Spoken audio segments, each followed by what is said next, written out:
Your presentation of national sports is brought to you by Spreaker.com. Broadcast and listen to news, radio, and music with one low monthly rate. Your show will be right back after this word from your local stations.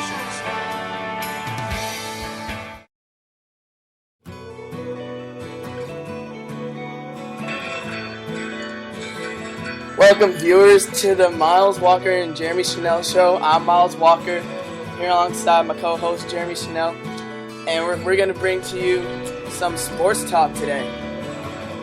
Yeah, let's do it.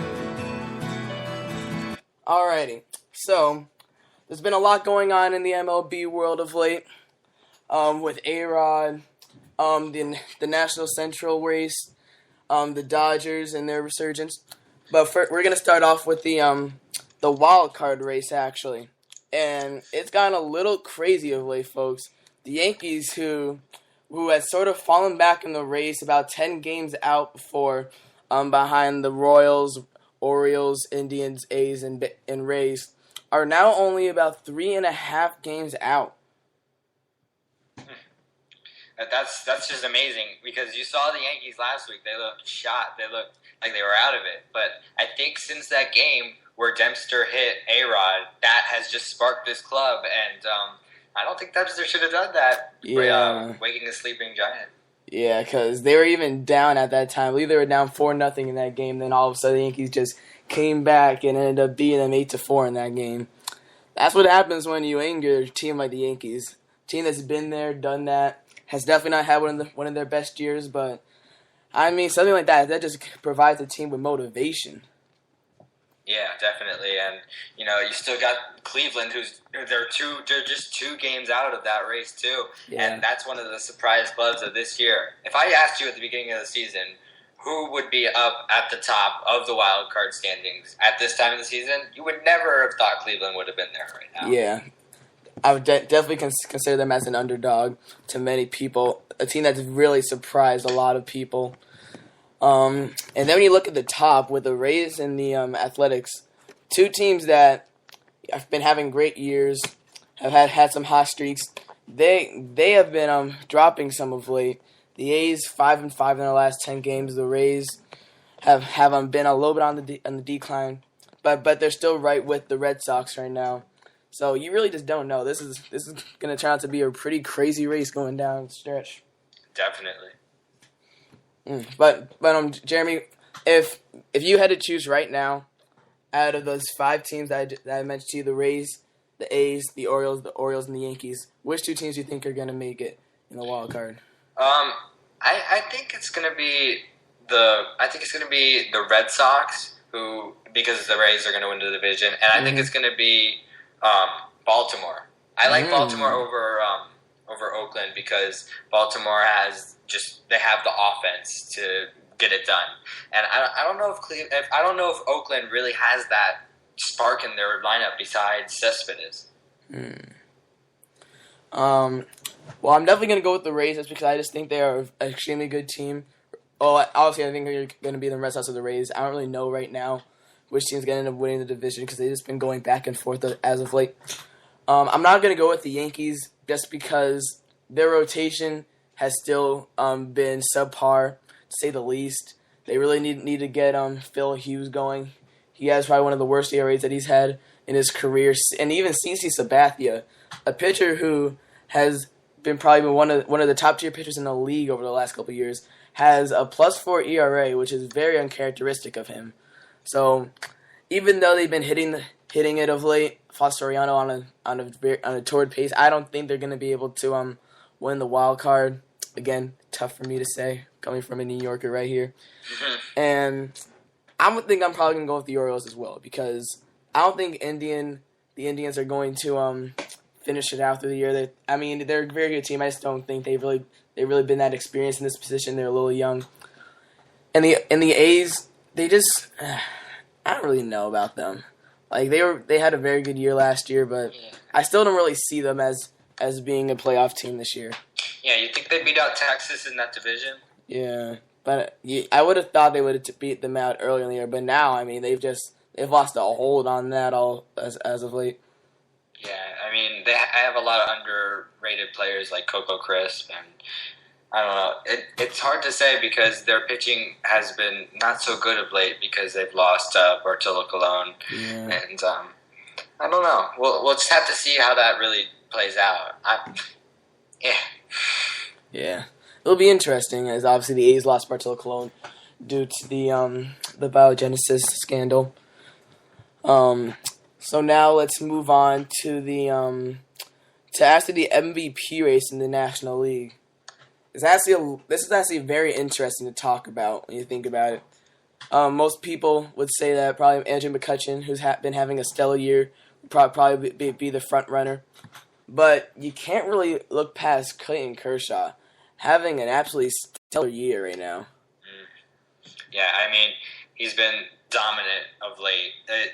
It's not just been of late. It's been all season, really. Yeah. And you've seen it over the past couple of years how Clayton Kershaw has been able to pitch so well. And it's just great to watch, and it's great to see how, he can be this dominant over this type of period of time. One player to watch, though, as to come up in this MVP race is Chris Johnson, the third baseman for the Atlanta Braves. He's been amazing this year. He's hitting like .330 right now. He's leading the National League in batting average. And, he has... he's just been producing for a first-place club, and that's something you can't look past. Yeah, I hear you with Chris Johnson, a very underrated player. Definitely deserves a lot of love. But I'm like, let me throw some stats to you with Chris Johnson. About 10 homers, 56 RBIs, a .335 average right now. Those are unheard numbers right there. He's probably on flown under the radar the entire year.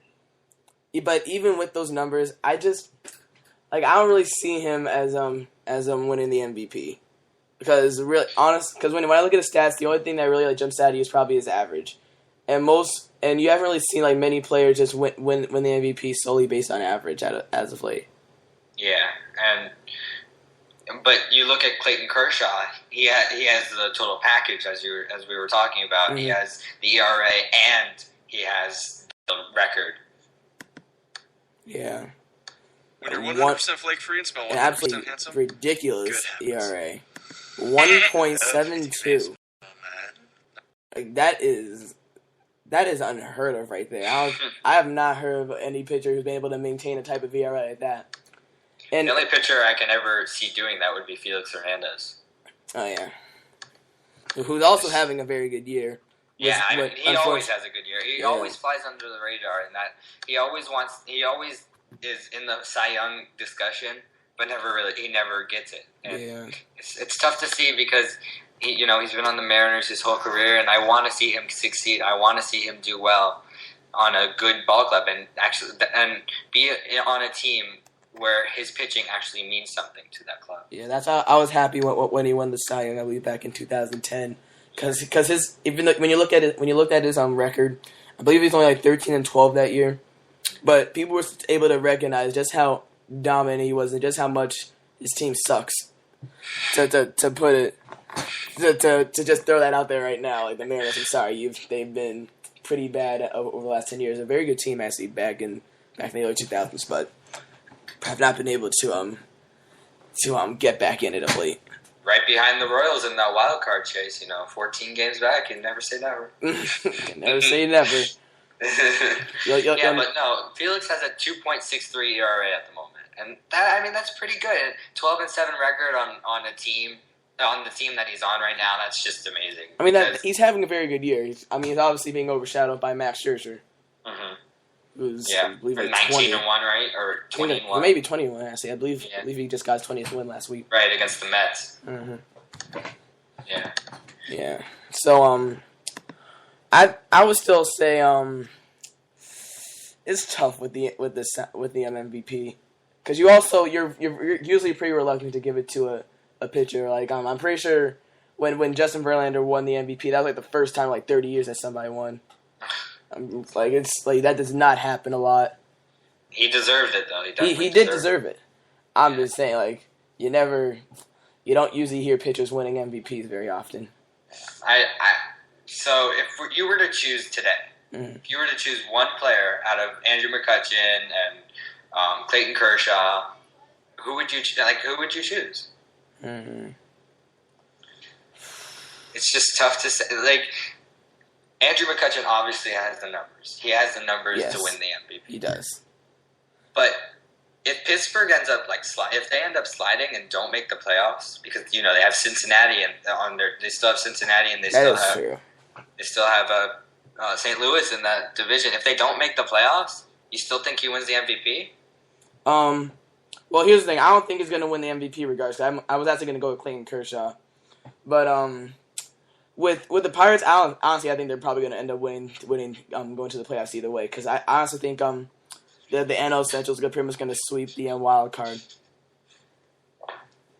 Right. Yeah, and if Pittsburgh gets to that wild card game, then Cincinnati, I think, will beat them. Oh yes, that's probably why most people are thinking that Pittsburgh really needs to win a division, because in a one-game playoff against either the Reds or the Cardinals, I think they would lose to both teams, honestly. Who's pitching for Pittsburgh in that one-game wild card? I think it would be John Locke. Yeah. And then you have a bunch of pitchers for Cincinnati if they do make it to this wild card game. You have Bronson Arroyo, you have Homer Bailey, you have Matt Latos, Mike Leake. I mean, all these big-name pitchers who are still on the Reds right now that, they could definitely go up against that number one pitcher for Pittsburgh. Yeah, I mean, Pittsburgh also has probably had one of the best rotations in the league. But when you look at a team like probably the Cardinals and the Reds, they also have very good rotations. And both teams surpassed the Pirates in offense. So that's why the Pirates really need to try to win that division. Yeah, I mean, you got to look at this power that you have in the lineup. You have Jay Bruce, you have Brandon Phillips, Joey Votto, and they added Sin-Shu too over the offseason. I mean, it's a great lineup that they got going there right now. And, I think they'll just sneak into the playoffs and get into that wild card game and probably beat Pittsburgh. Yeah. But before we segue into the NL Central race, Jeremy, who do you think that is going to win the NL MVP? I do think Clayton Kershaw, just because of how good, how did the Dodgers make it so far? They were 6 or 7 games back, right? At least. And now how many games up are they? It's amazing what they've done. 20 games above 500 now. It's amazing what they've accomplished, right? Yeah. And they're 9.5 games up on Arizona right now. That's the second place team in that division. And Clayton Kershaw has really carried that club in his rotation. Puig sparked that offense, and Clayton Kershaw sparked that pitching rotation. Yeah. And Ryu has been pitching very well this season also. So you see the rotation that the Dodgers have. I think either one of those guys could win the Cy Young this year. Mm-hmm. I understand. 1 second. Yeah. You still have McCutchen that could always show something, and he could just he could do something to make the voters go, whoa, wait, let's just not give this to Clayton Kershaw now. We gotta see what McCutchen's doing over here. Yeah. Another race that should be very interesting to see what happens.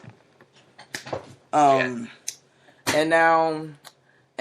for the next talk, and now let's go into what Miguel Cabrera has been doing in the MLB. Let's just throw some statistics out right now. 360 batting average, I believe 42 home runs, and I believe 128 RBIs. I think that's the number. Wow. Yeah. And so it's pretty clear that to this point, he's been having a better year than last year when he won a Triple Crown. I mean, he already has the numbers. These numbers, most people don't even get in one season. 130 RBI, I mean, that's ridiculous. Yeah.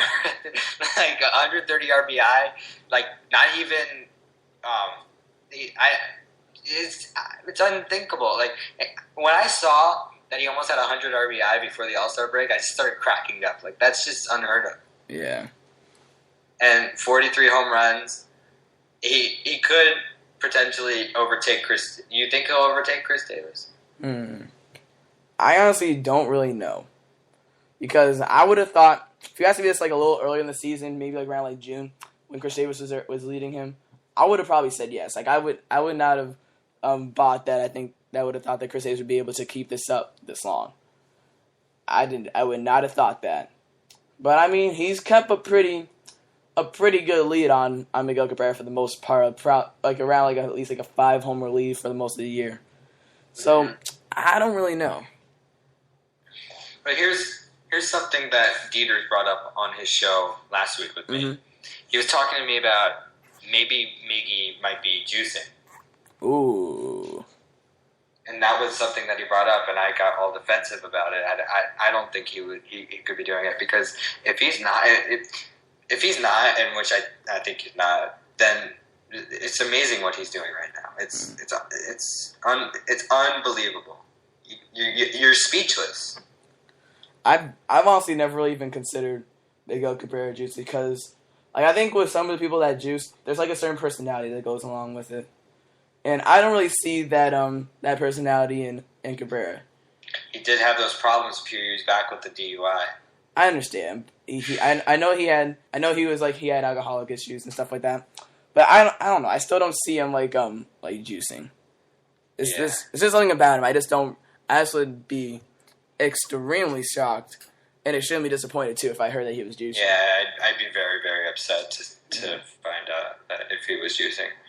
You know, and he's only 30 years old. He's in the prime of his career right now. That's and he's still got 5, 6, 7 years ahead of him. He could really do some damage. And 364 home runs right now. He could probably get up into the 500s. Mm-hmm. Very true. Somewhere where A-Rod is right now. Very, very true.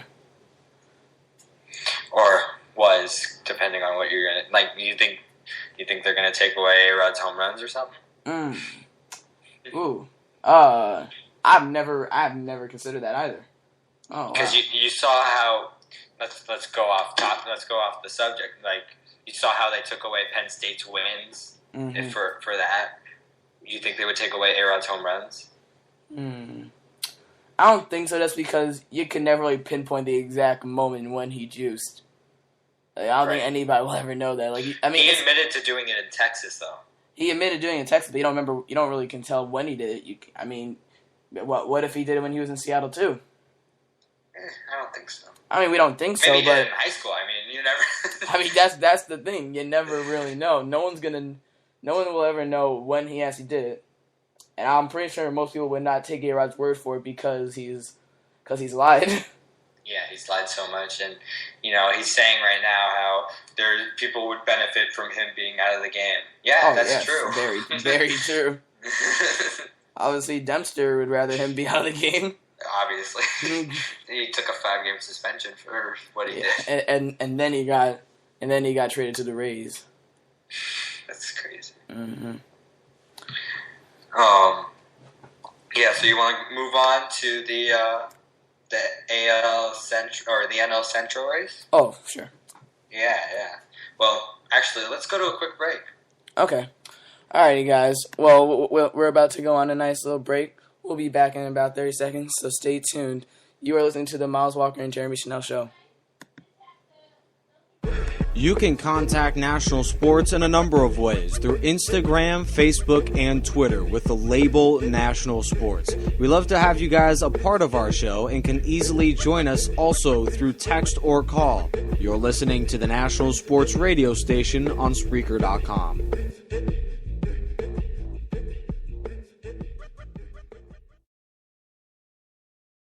We're back now. And Jeremy and I are going to go into the NL Central race. We kind of touched on it a little bit when we were talking about the NL MVP, but now we're going to get into it now. A very interesting race. You can argue that's probably one of the best divisions in all of baseball. When you have 3 teams that could potentially win a division. I think any of these teams could win the World Series, actually. That is also very true. But three of the best teams in the MLB, all one conference. One division. Mm-hmm.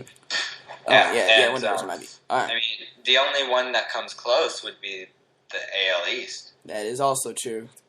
Four teams that can make the playoffs. It's really tough to say who's going to win this division because I really like Cincinnati. I don't know what it is. I like Cincinnati, and I really like St. Louis because they have that young pitching staff. They have Carpenter, and they have the other pitchers that they've called up since the beginning of the season. And to see have you seen how good the minor league system for the Cardinals is? How good the what system is? The minor league system is. Oh, yeah. It's unbelievable. Yeah, they have some pretty damn good players coming up right now. Yeah, to be this good every single year and to still get all these great players in the minors, it's unheard of. Yeah, let me just throw one statistic at you. All right, so let's look at the run differential between all these three teams. Cincinnati, who's in third place in the division, has a plus 87 run difference. The Pittsburgh surprisingly only has a 50 run difference, which is very surprising from a team that's 22 games above 500. And then you look at the Cardinals, 151 games.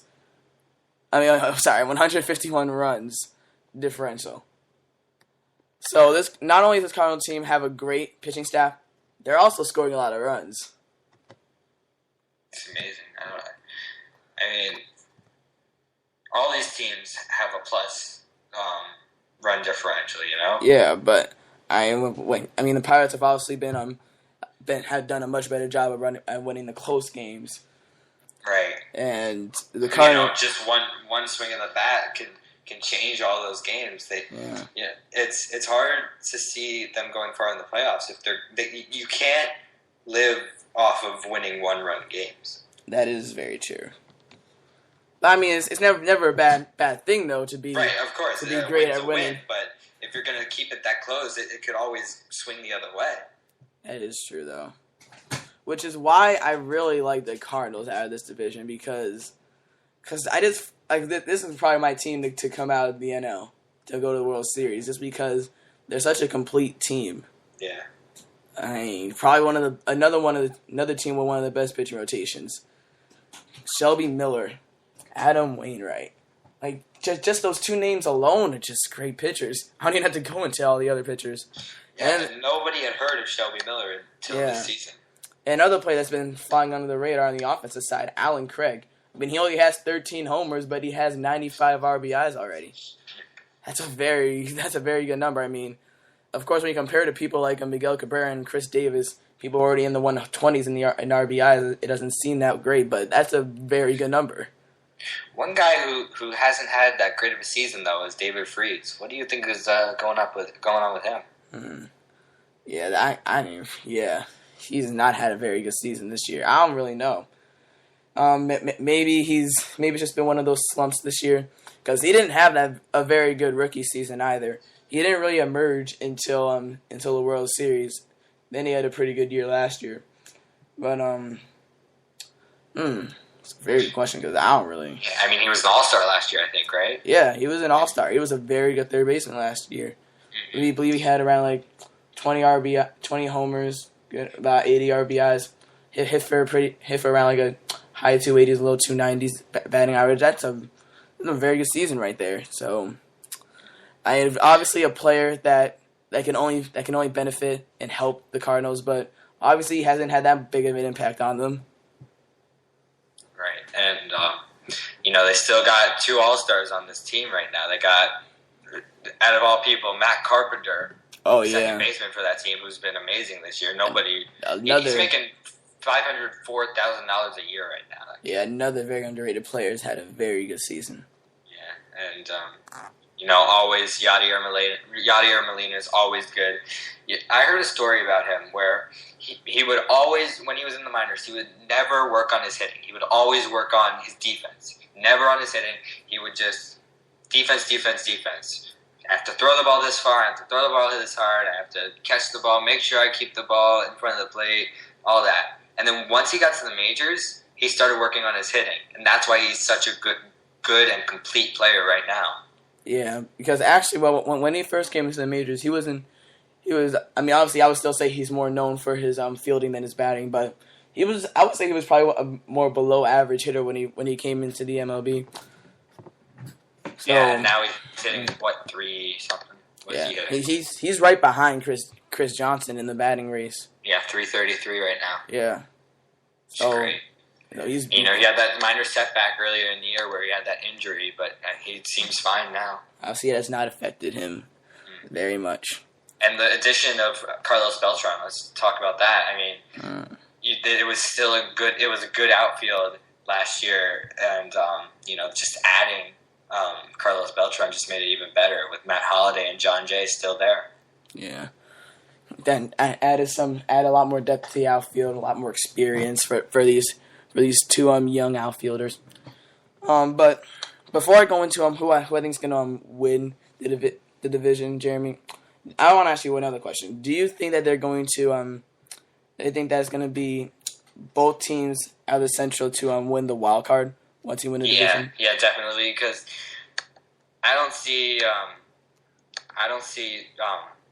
Arizona catching either of those two teams, being Pittsburgh and Cincinnati.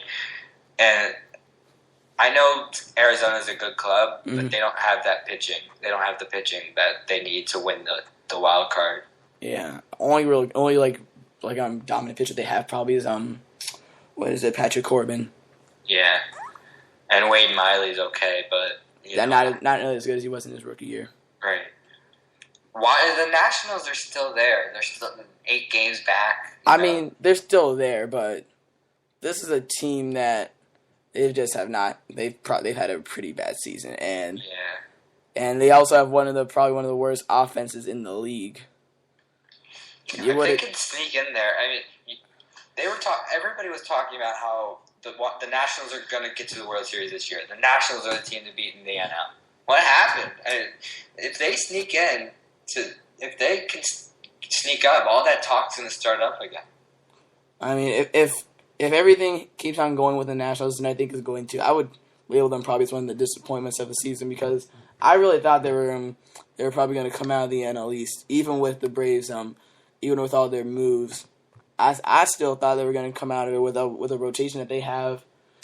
Dan Herron, Jordan Zimmerman, who really emerged as a pretty good pitcher last year, Steven Strasburg. They just had a bad year. They've just had a bad year.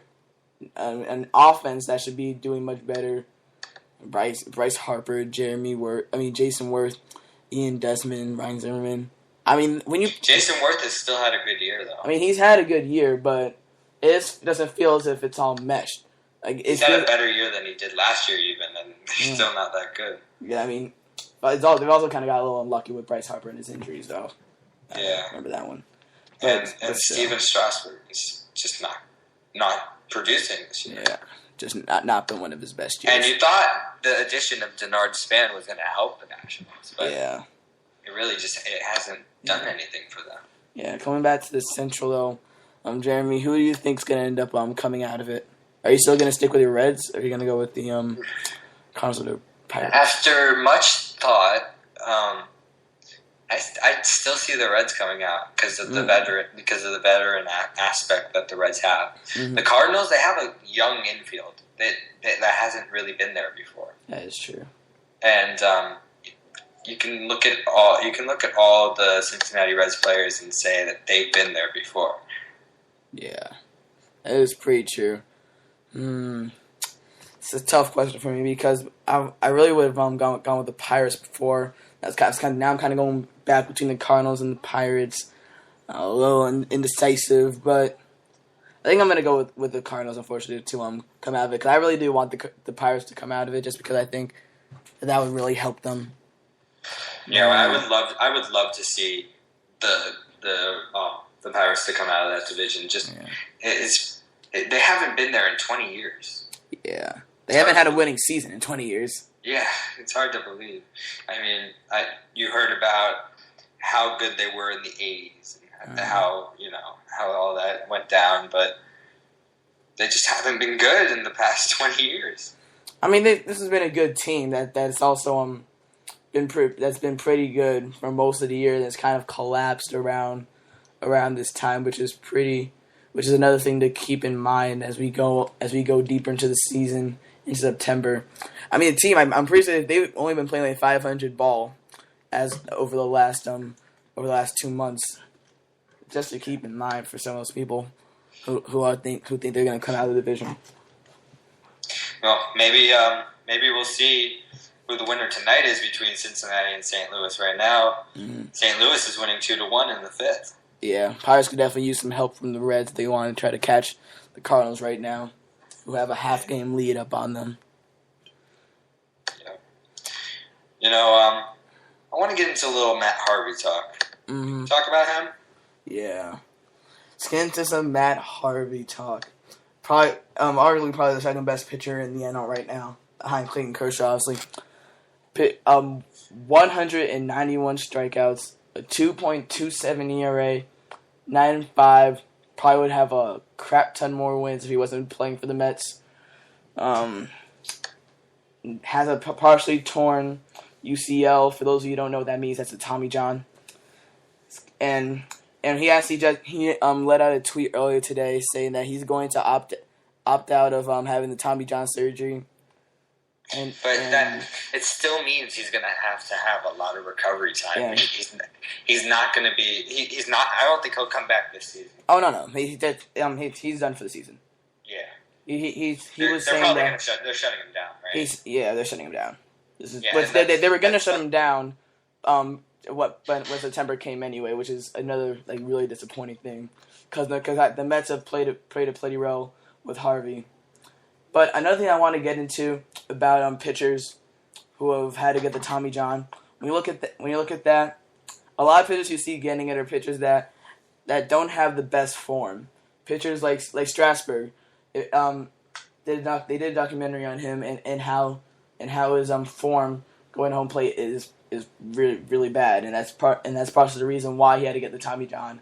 And he's still putting, because it puts so much stress on your tendons, and he's still putting a lot of stress on his tendons, which just puts him in a lot more risk to get another injury to it. But Harvey, he's a pitcher who has very good mechanics, so that also what can instill a little bit of fear into a lot of up and coming pitchers to say that you are not invincible from this just because you have good mechanics. You can get this too, pretty much. And I actually was sold on the fact that it really only happens to people who don't have the best mechanics. But now they see that Harvey gets it now. Like somebody who used to pitch before doesn't pitch now. Now I'm happy I don't pitch anymore. Shoot. Like, geez, I want to tear my UCL. Yeah, no, you know, from past experiences, me and you, we used to pitch in baseball, and you used to get that pain in your elbow, right? Yeah. You always got that little, even before you started pitching, like when you would throw the ball in the outfield, you would get that pain. It's not just from pitching. I've seen players like Carl Crawford get Tommy John surgery, and they don't even pitch. Yeah. One of the few outfielders, I think, who actually had to get the Tommy John. Very unusual. And there was a player on the Marlins. It was actually a catcher. His name was John Baker. He had to have Tommy Johns, too. I know that name. But Matt Harvey, this has got to break the heart of these Mets, because the Mets have not had much to be happy about. Obviously, they have a bright future ahead of them. Still probably on Matt Harvey. I think is going to come back very, very well from this injury. I think it's going to really do that much on him, especially because he's not getting the Tommy John. He like I said, he let out a tweet. He said he was going to be ready for the season opener next year. I mean, I don't know how you can really say that. He's probably just to calm down. I guess some of these poor old Mets some of these poor old Mets fans. I mean, you can't really say that. You don't know how rehab's going to go. Luckily, that's what he's shooting for, probably. Yeah. And you see a lot of teams trying to avoid this with their young pitchers. Mm-hmm. Like a couple of years back where people were criticizing the Nationals for not pitching Strasburg enough, and then last year taking him out and shutting him down. They did it for a reason, and it still didn't work. Like he still had to have Tommy John. Yeah. And the Marlins this year with their young pitcher Jose Fernandez, and I think they're treating that very well. The Marlins, they're not giving an actual number on how many innings they want. They're going to shut him down at, and so the media won't hype it up that much. Yeah. And it's something because when you see what a pitcher can do over a course of the season, and you already know what he can do, and your team's already out of it, why keep pitching him? Yeah, that's why I was actually very impressed by the fact that Terry Collins would have shut down Matt Harvey for the year. I mean, again, that would have been something that would not have gone down very well with the fans. But I mean, you have to think about your future. And when you look at the Mets, this is a team that honestly they could be good in the next couple of years. Two pitchers that could end up being probably the two best pitchers in baseball. I mean, throwing that out there with Zach Wheeler and Matt Harvey. Harvey's probably already one of the best pitchers in baseball, actually.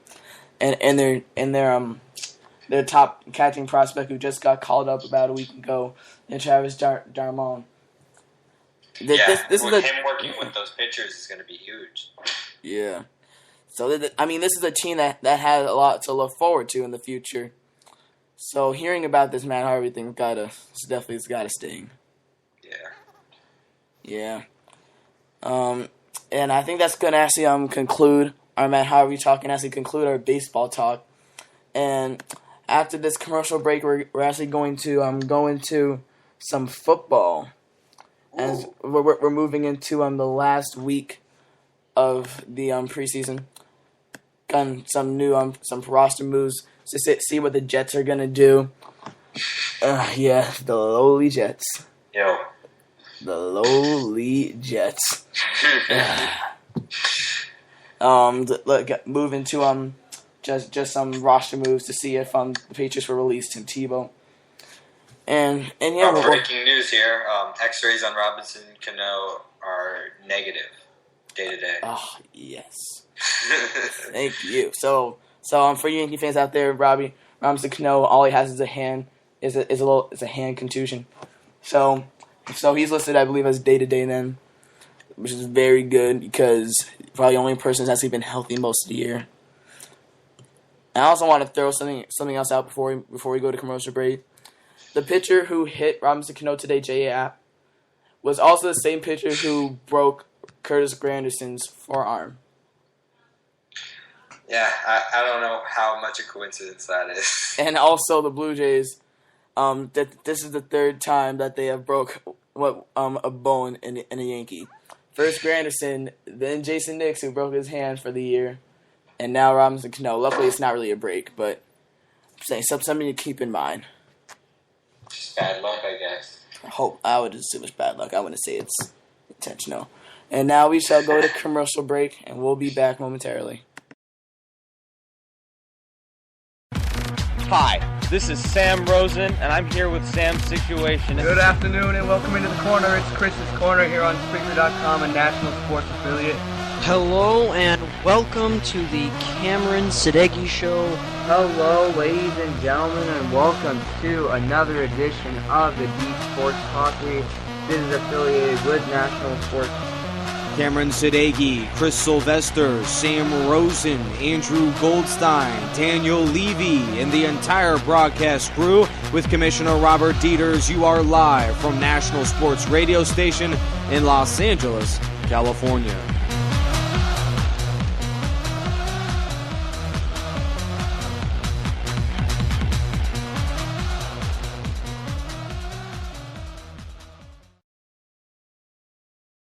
Alrighty, welcome back to the show. Miles Walker, Jamie Snell coming at you with some sports talk. And now we are going to move on to the NFL.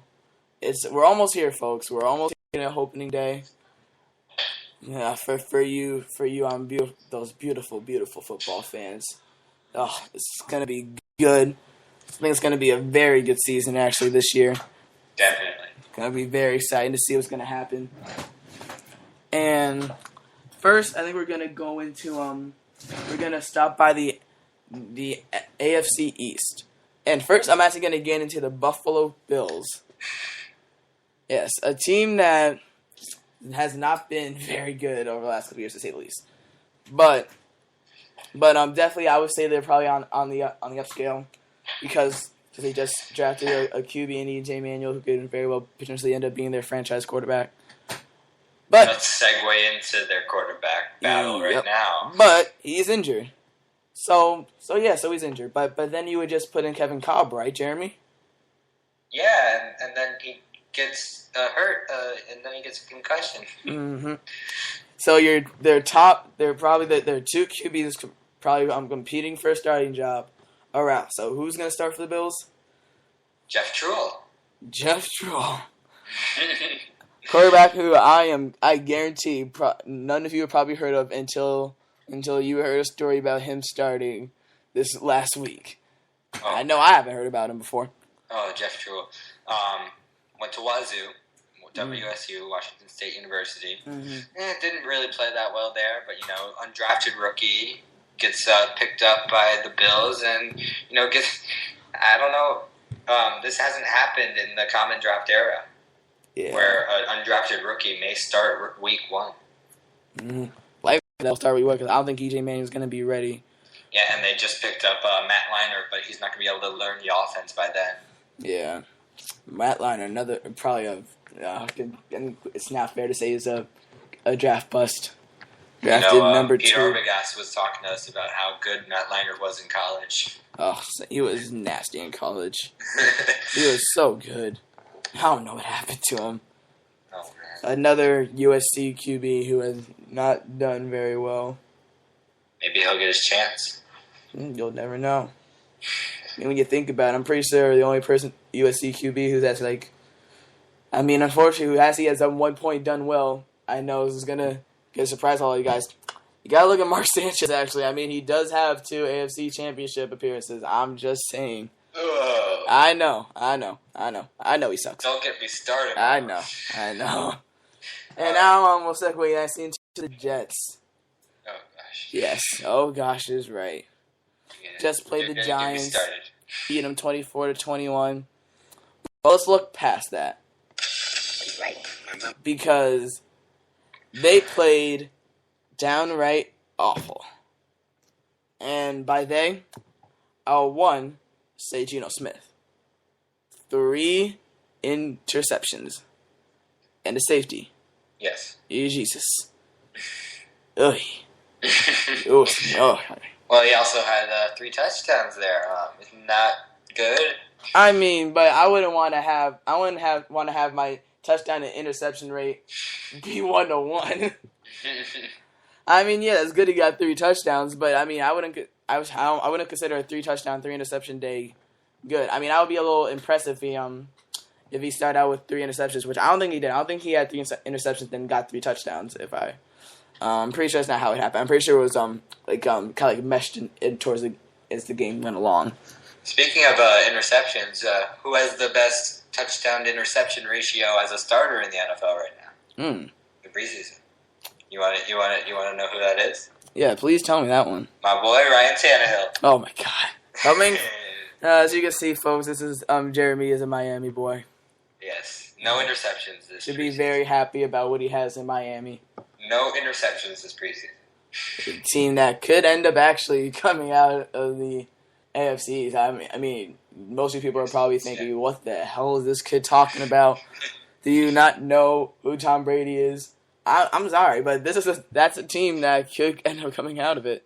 Yeah, and you don't know what Tom Brady's going to bring this year with the new receiving core that he has, and losing Aaron Hernandez, and Gronkowski is going to be out for a couple of games. So, Dolphins get off to a good start. Patriots start to slide.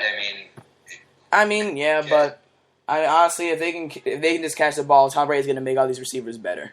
But when you have a QB like Tom Brady, I don't think that it really matters that he doesn't have Wes Welker or Aaron Hernandez or Rob Gronkowski.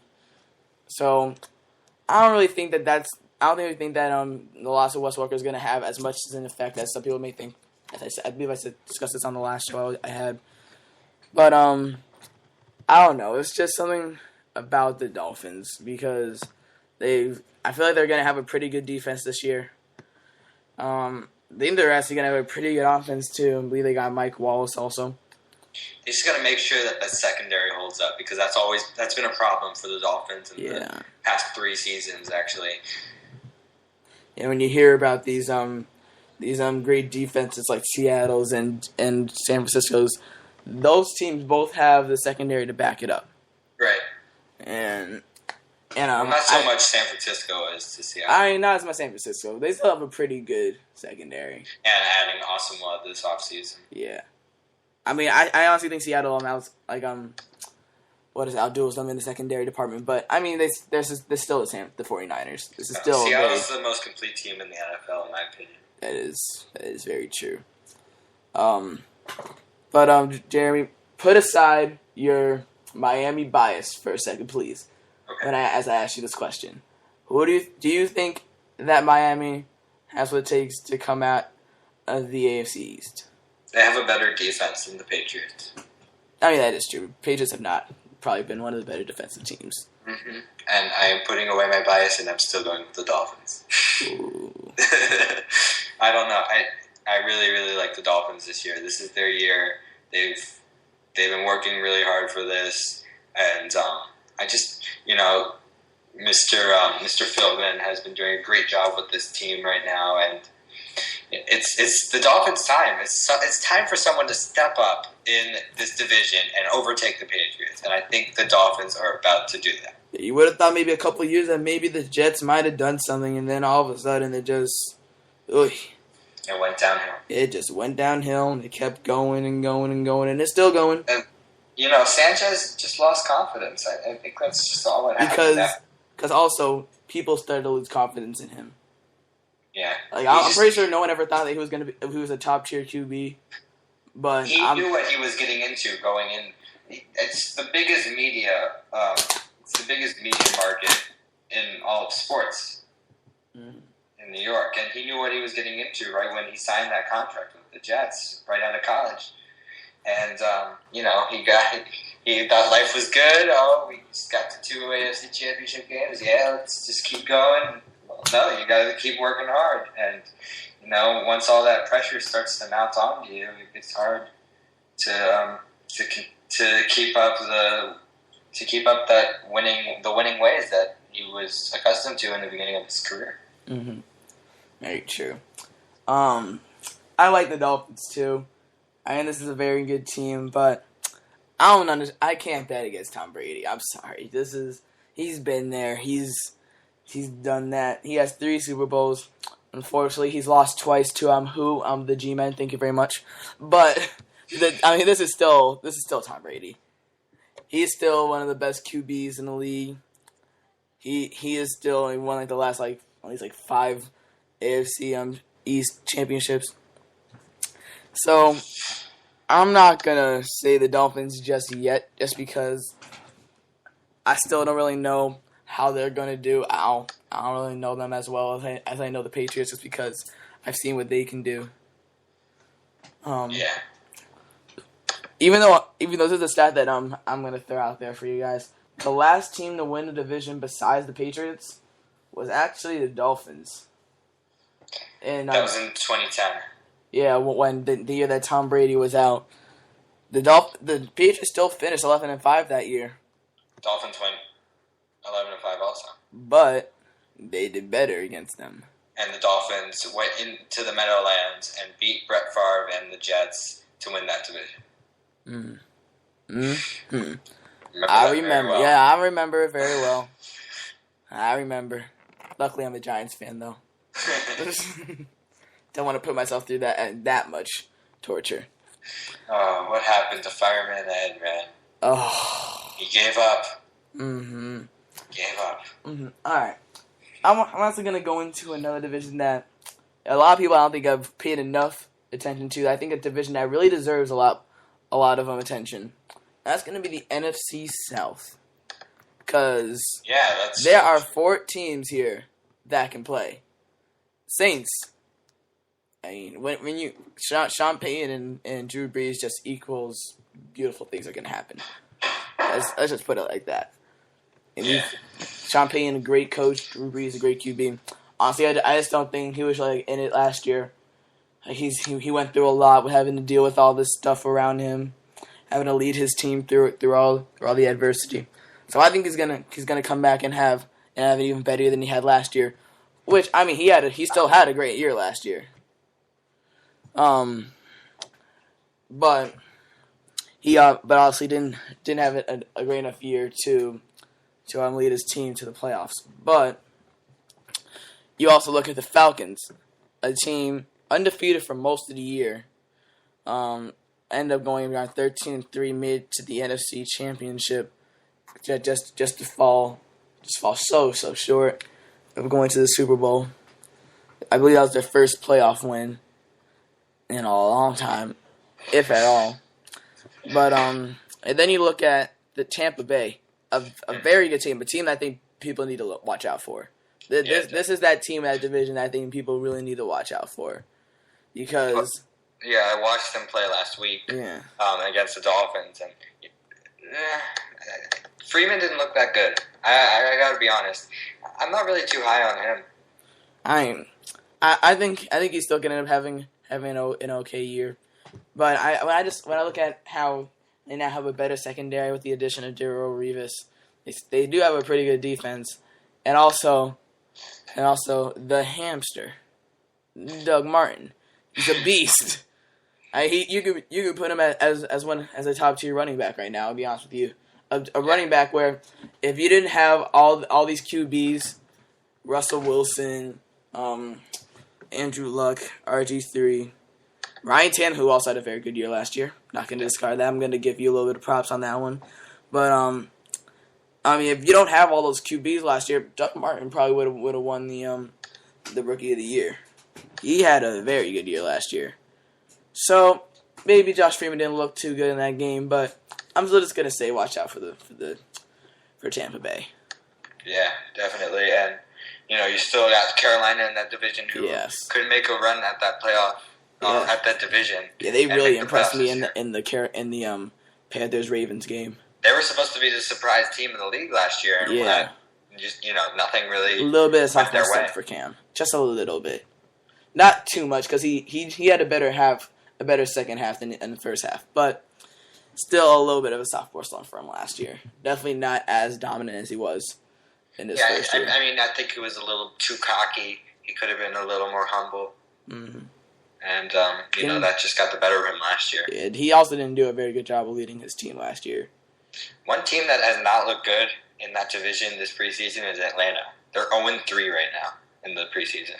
Yeah. There are a couple of 0-3 teams, I think, right now. I think, Vikings, Atlanta, St. Louis, Pittsburgh, Jacksonville. I mean, out of those teams, the only team that I think is going to end up finishing below 500, probably Jacksonville, maybe St. Louis. St. Louis isn't that bad. I don't think enough people know that. St. Louis is not that bad. St. Louis is pretty good. I think Arizona is worse than people give them credit for.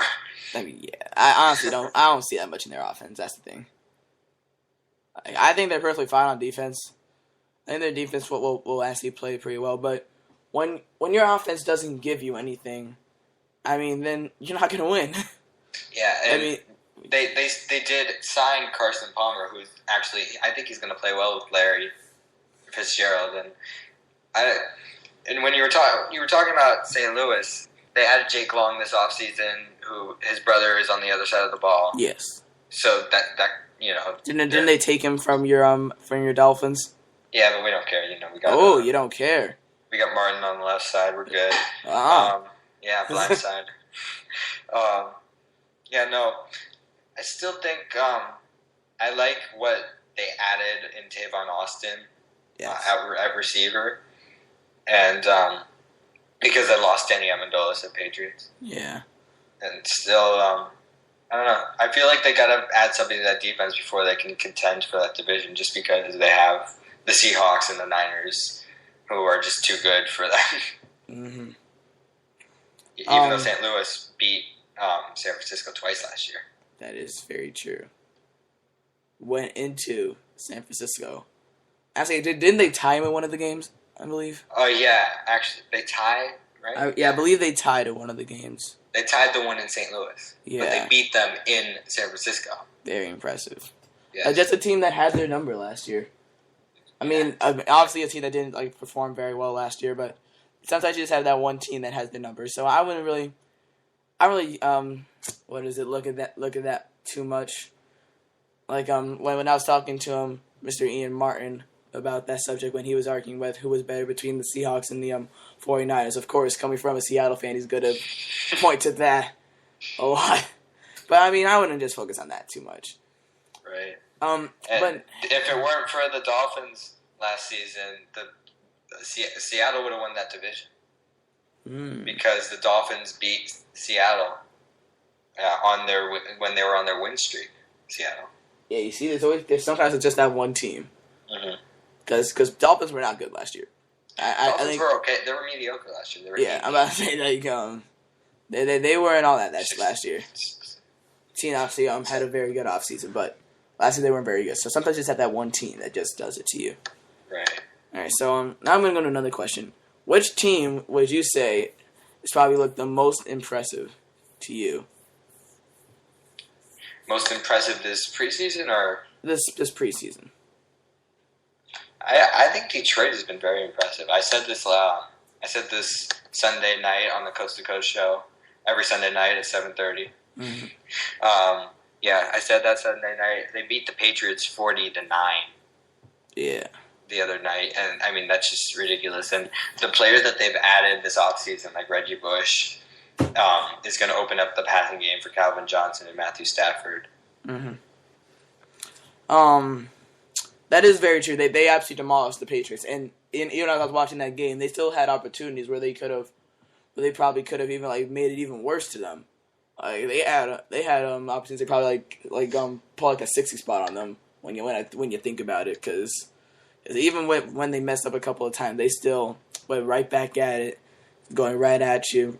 I mean, I always thought this team had a very good offense. When you pair up a QB like Stafford and a wide receiver like on Megatron, the beast, Calvin Johnson. Jesus Christ. You can always have a very, very good offense with that.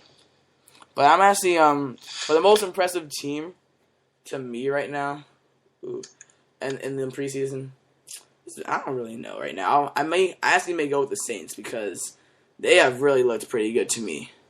Their running backs, Pierre Thomas and Mike Ingram, they're doing what you kind of expected them to do. They're running the ball well. They're doing very well in the receiving game, getting a lot of yards after pass. And Drew Brees is looking really good. Their defense is looking pretty good. So I would say they probably had the most impressive preseason. Yeah, you think Mark Ingram has that breakout season everybody's been waiting for him to have? I could say yes. I think he's going to end up having a very good season. Yeah, because you're so good in college winning that Heisman Trophy, then he hasn't really lived up to that hype in the NFL so far. Yeah, I mean he hasn't performed badly, right? But I wouldn't necessarily say he's performed the way that most people would have expected him to perform, the way most people want him to perform. He just hasn't gotten the chance to play as much as we would like to see him. Thomas has amassed a lot of the time that I'm sure he would have wanted. Right. But eventually he'll get that playing time that we've been waiting to see him have. Mm-hmm. Understood right there. Yep, and they're going to get their first loss of the preseason on Thursday against the Dolphins, so yeah. They're going to get their first loss handed to them. Yeah, probably. Of course. You would. Yeah, and I don't know. We'll just have to see how well the Saints do because, they have Sean Payton coming back, and we'll just have to see. Alrighty. And next, I'm actually going to just go into for a second Arizona. Yes, Arizona, a team that I think people have been a little bit impressed with. But I'm just gonna say right now, they're probably not gonna do extremely well this year. I'm just saying that right now, just because I don't know. Even though they have looked impressive, their defense has looked very good. Patrick Patterson, a very good cornerback. They got the Honey Badger. The Honey Badger. when he's not smoking his weed, he actually plays. When he's not high, he actually can play. People gotta remember. If you remember how he played with LSU, he was a beast. He was all over the place. He's a very Heisman Trophy candidate. Heisman Trophy candidate also. And again, you add the addition to Carson Palmer, Larry Fitzgerald has just been very consistent. Just has stuck with the Cardinals through thick and thin. I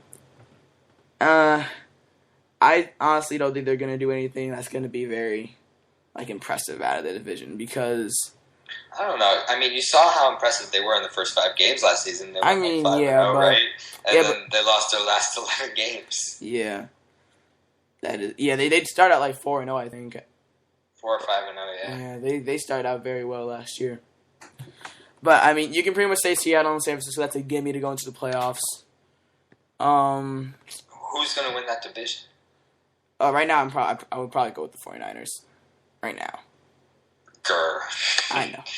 It hurts, doesn't it? And why do you think the Seahawks? They're the more complete team. I mean, yeah, but I think with the QB battle, I would go with Kaepernick. And I mean, even though he didn't play a full season last year. I mean, yeah, but I still don't know. I still see him as a superior between him and Russell Wilson.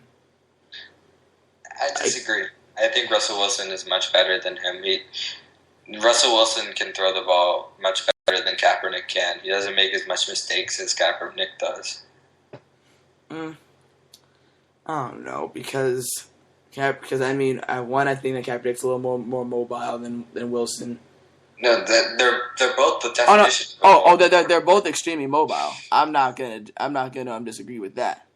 I still do think it's a little more mobile than Wilson. I honestly do think that that Kaepernick's done a little more maturing. Honestly, Wilson, who is probably an extremely mature QB, did not make many mental mistakes out there. Which is a little opposite to Kaepernick. I feel like I saw him make a little more mental mistakes than Wilson did. I don't know. I still see him as a better QB. We can disagree right here, but I don't know. I honestly see San Francisco going 12-4 and Seattle going 11-5. That's how close I think this is going to end up being. And it's also going to end up being which team can beat the other team in their house. So 12-4 for San Francisco, and then 11-5 for the Seahawks. That's what I would have gone with. That's what I at least think is going to happen. I would not be surprised by the slightest if that ends up switching. Well, they end up having the same record, but Seattle ends up winning the division because of the head-to-head matchup. But I don't know. The Seahawks were 1 win away from winning that division, and that was the Dolphins. I know. I was about to say I can understand. Easily been in the Super Bowl. Yeah. If the Seahawks won that division, they would have been in the Super Bowl. It's just whoever wins that division is going. Yeah, that's what I know. I can understand again why you go to Seattle. I mean, great QB, a better running back overall, and Marshawn Lynch. Well, Frank Gore is he's still good. Oh yeah, I honestly think you can still consider him a top running back. Not in the top 5, maybe in the edge between the top 10 and the top 15. But I still look at him as a very good running back. But I would still see Marshawn Lynch as a better one. Yeah. I don't really see Gore being in that tier of the running backs. He's in maybe the third or the second tier. Marshawn Lynch is a top tier running back. That's what he is. I just want to see Kaepernick go up against the Seahawks defense again because he did not fare so well in that game against the Seahawks in Seattle last year. Only 13 points for that offense. It was 42-14 blowout by the Seahawks. Yeah, it's amazing to me about how we've been talking about these two teams of late, because like we look at them maybe like a year or two ago. No, it's like 2 years. These were two teams that were honestly were probably below average, especially the 49ers.